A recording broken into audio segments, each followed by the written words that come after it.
Assalamualaikum warahmatullahi wabarakatuh.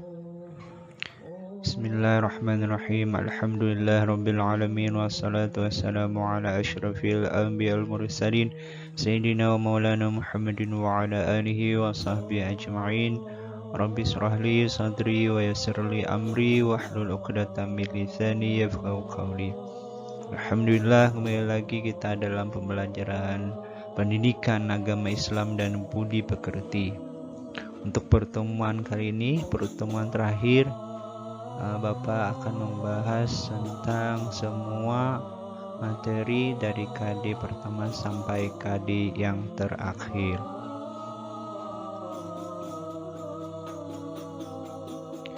KD 3.1 ini yaitu materinya tentang berpikir kritis dan demokratis. Berpikir kritis ini terdapat dalam Al-Quran surah Ali Imran ayat 190 sampai 191, serta hadisnya ada tentang berpikir kritis. B. Makna dalil dan penerapan perilaku berpikir kritis dalam keseharian. Selanjutnya, lafal surah Ali Imran ayat 190 sampai 191.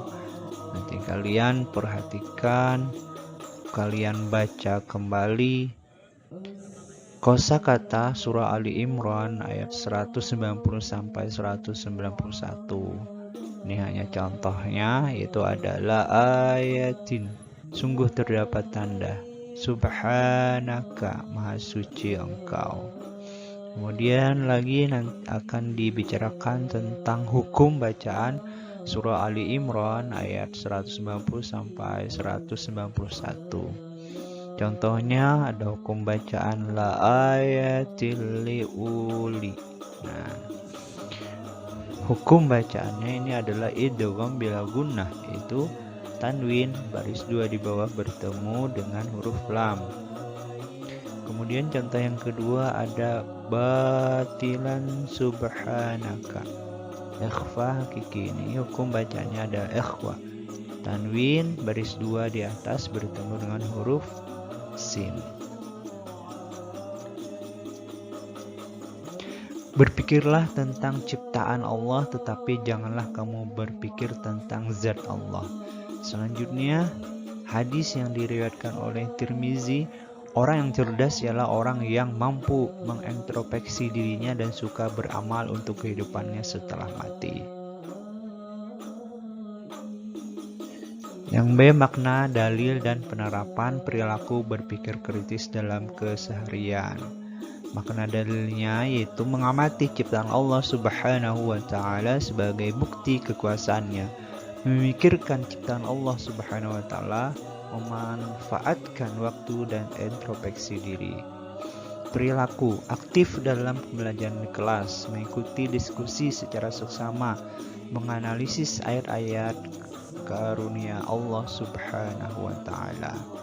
Hikmah, memahami rahasia dan hikmah keajaiban dari penciptaan alam semesta, meningkatkan keimanan kepada Allah Subhanahu wa Ta'ala, mensyukuri anugerah Allah Subhanahu wa Ta'ala berupa akal sehat, mampu mengendalikan hawa nafsu, meningkatkan daya pikir dalam menganalisis sebuah persoalan. Lanjutannya dari KD 3.1 itu bersatu dalam keragaman dan demokratis. Yang A, surah Ali Imran ayat 159 tentang perilaku bersatu dalam keragaman dan demokratis. Hafal surah Ali Imran ayat 159. Nah, nanti kalian baca kosakata surah Ali Imran ayat 159. Contohnya ada fabima rahmatin, maka oleh sebab rahmat, wasyawirhum, dan ajaklah mereka bermusyawarah. Hukum bacaannya contohnya anhum, ini adalah izhar, nun mati atau nun sukun bertemu huruf H. Kemudian inna, nah ini adalah gunnah, hukum bacaannya gunnah. Selanjutnya, hadis riwayat Tirmizi. Perintah menjaga perdamaian dengan amanah dalam menjalankan kepemimpinan. Hadis riwayat Tirmizi yang kedua yaitu perintah berperilaku demokratis dengan bermusyawarah. B. Keterkaitan antara makna surah Ali Imran ayat 159 serta hadis terkait dengan perilaku bersatu dalam keragaman dan demokratis. Makna dalil, bermusyawarah dalam menyelesaikan permasalahan sosial. Setiap pemimpin harus membiasakan musyawarah. Perilaku bersatu dalam keragaman, tidak memaksakan pendapat sendiri. Bermusyawarah dalam mengambil keputusan, bersedia memaafkan dan meminta maaf kepada orang lain, menjalankan hasil musyawarah dengan ikhlas. Hadis selanjutnya yaitu KD 3.2, beribadah dan bersyukur kepada Allah Subhanahu wa taala. A. Surah Luqman ayat 13 sampai 14 tentang kewajiban beribadah dan bersyukur kepada Allah Subhanahu wa taala. Contoh dalam kosakata qala, ini artinya adalah berkata, libnihi, ini artinya kepada anaknya. Contoh tajwidnya ada izhar halki, ini wahnan ala wahnin. Itu adalah izhar tanwin baris 2 bertemu dengan huruf ain. Kemudian la zulmun azim, ini adalah mad arid lis sukun, azim panjang dibacanya. Hadis riwayat Bukhari, hadis dari Aisyah radhiyallahu anha tentang salat tahajud. Yang B. Makna surah Luqman ayat 13 sampai 14 tentang kewajiban beribadah dan bersyukur kepada Allah Subhanahu wa taala serta pengamalannya. Maknanya yang pertama adalah seorang muslim harus menyampaikan nasihat dengan bijak kepada orang lain seperti Luqman menasihati anaknya agar tidak menyekutukan Allah Subhanahu wa taala. Menyekutukan Allah Subhanahu wa taala merupakan kezaliman yang besar. Allah Subhanahu wa taala menjelaskan perintah senantiasa bersyukur kepadanya. Allah Subhanahu wa taala menjelaskan perintah berbuat baik kepada kedua orang tua. Allah Subhanahu wa taala merupakan satu-satunya tempat kembali. Pengamalan surah Luqman ayat 13 sampai 14. Bersyukur kepada Allah Subhanahu wa taala, beribadah dengan mencari ridha Allah Subhanahu wa taala, berbakti kepada kedua orang tua. Allah Subhanahu wa taala menjelaskan perintah berbuat baik kepada kedua orang tua. Allah Subhanahu wa taala merupakan satu-satunya tempat kembali. Masih kelanjutan KD 3.2, ayat Al-Quran tentang berbuat baik kepada sesama. A. Surah Al-Baqarah ayat 83 dan hadis tentang berbuat baik kepada sesama. Contoh tajwid Israila. Hukum bacaan mad wajib muttasil. Kemudian mu'riduna, mad arid lisukun. Mu'ridun itu bacanya. Kemudian contoh kosakata mitsaq, artinya janji. Kemudian ihsanan, artinya berbuatlah baik. Hadis riwayat Bukhari tentang berbuat baik kepada sesama, itu yang diriwayatkan oleh Anas radhiyallahu anhu tentang saling menyayangi. Kandungan dan pengamalan dalil tentang berbuat baik kepada sesama. Makna surah Al-Baqarah ayat 83. Menyembah hanya kepada Allah Subhanahu wa taala. Berbuat baik kepada kedua orang tua, kerabat, anak-anak yatim, dan orang-orang miskin. Bertutur kata yang baik kepada sesama manusia. Mendirikan sholat dan menunaikan zakat. Pengamalan surah Al-Baqarah ayat 83. Melaksanakan ibadah dengan ikhlas, hormat patuh kepada orang tua dan guru, menyayangi tetangga dan teman, bertutur kata baik kepada orang lain, berbuat baik kepada binatang dan tumbuhan. KD selanjutnya yaitu KD 3.3, materinya tentang beriman kepada hari akhir. A. Makna beriman pada hari akhir. Apa makna iman kepada hari akhir? Dalil, macam-macam kiamat, peristiwa pada hari akhir, tanda-tanda hari akhir. Dalilnya ini terdapat dalam surah An-Nisa ayat 136 dan surah Al-Mu'min ayat 59. Macam-macam kiamat ini ada kiamat sugra, kiamat kubra.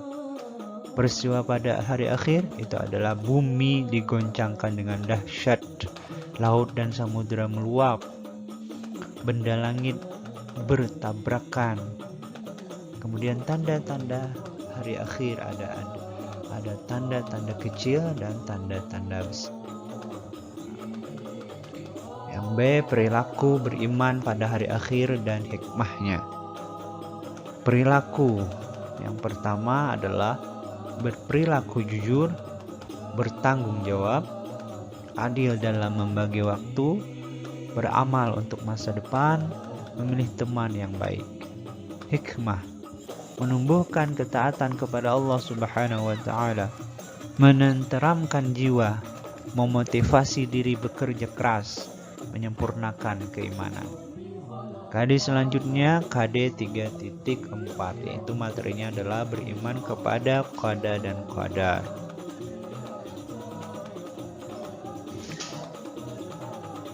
Yang A. Makna iman pada qada dan qadar. Pengertian iman pada qada dan qadar. Dalil iman pada qada dan qadar itu ada Al-Quran surah Al-An'am ayat 59, Ar-Ra'du ayat 8, Al-Furqan ayat 2, Al-Qamar ayat 49. Macam-macam takdir itu ada takdir mu'allaq dan takdir mubram. Perilaku beriman pada qada dan qadar, kemudian dan hikmah beriman pada qada dan qadar. Perilaku beriman pada qada dan qadar yaitu yang pertama optimis menatap masa depan, berikhtiar dengan optimal, menjadikan setiap aktivitas sebagai ibadah, bertawakal kepada Allah Subhanahu wa Ta'ala, mengiringi usaha dengan doa, bersabar menghadapi cobaan, dan yang terakhir tidak mudah putus asa. Hikmah beriman kepada qada dan qadar yang pertama adalah menjadi hamba yang ridha dan ikhlas, menjadi hamba yang bersyukur dalam setiap keadaan, memiliki sifat tawadu, menciptakan kehidupan yang damai dan tenang.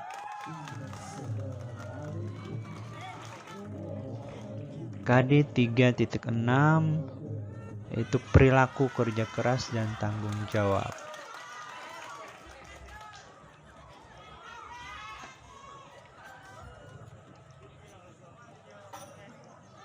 Perilaku kerja keras, pengertian kerja keras, ayat-ayat Al-Quran tentang perilaku kerja keras.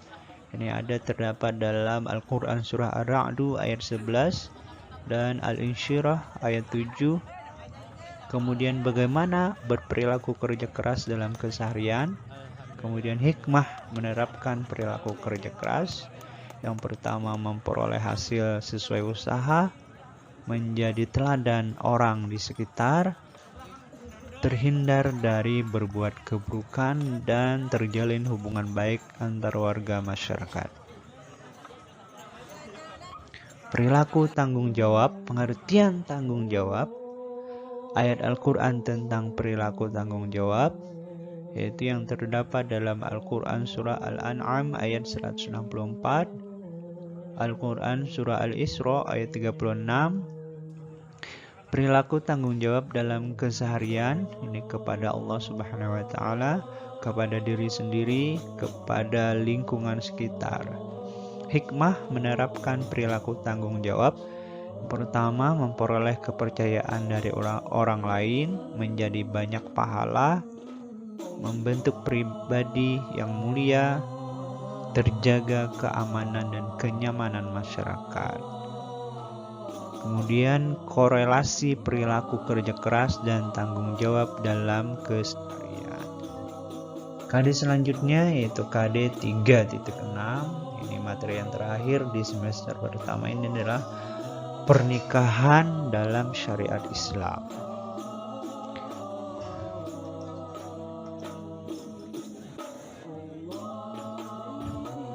Menganalisis dan mengevaluasi ketentuan pernikahan dalam Islam. Pengertian pernikahan ini adalah mengumpulkan dan menyatukan, itu terdapat dalam surah Al-Quran surah An-Nahl ayat 72. Yang kedua, tujuan pernikahan untuk memperoleh keturunan yang soleh, meningkatkan ibadah, membentengi hawa nafsu. Yang ketiga, hukum pernikahan. Ada hukumnya wajib, sunnah, haram, makruh, dan mubah. 4. Pernikahan yang tidak sah. Ini ada istilah-istilahnya, ada mut'ah, tahlil, sigar, tanpa wali, dalam masa idah, dengan mahram, sedang ihram. Yang kelima, rukun dan syarat pernikahan. Calon suami harus balik, berakal, tidak ihram, muayyan, dan bukan mahram. Calon istri bukan mahram, tidak dalam masa idah, dan merdeka, akad, dan wali.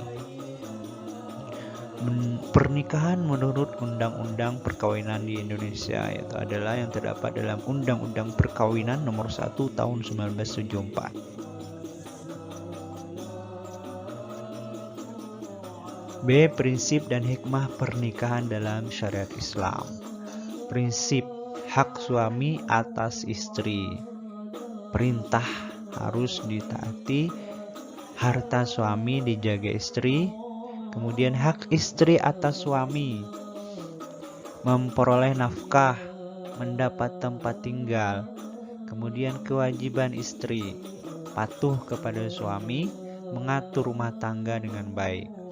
Kewajiban suami, memenuhi biaya rumah tangga, membiayai pendidikan anak.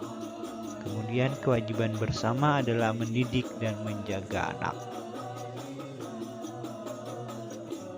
Hikmah pernikahan, menumbuhkan sikap bersatu, mewujudkan ikatan suci yang halal, memupuk rasa tanggung jawab.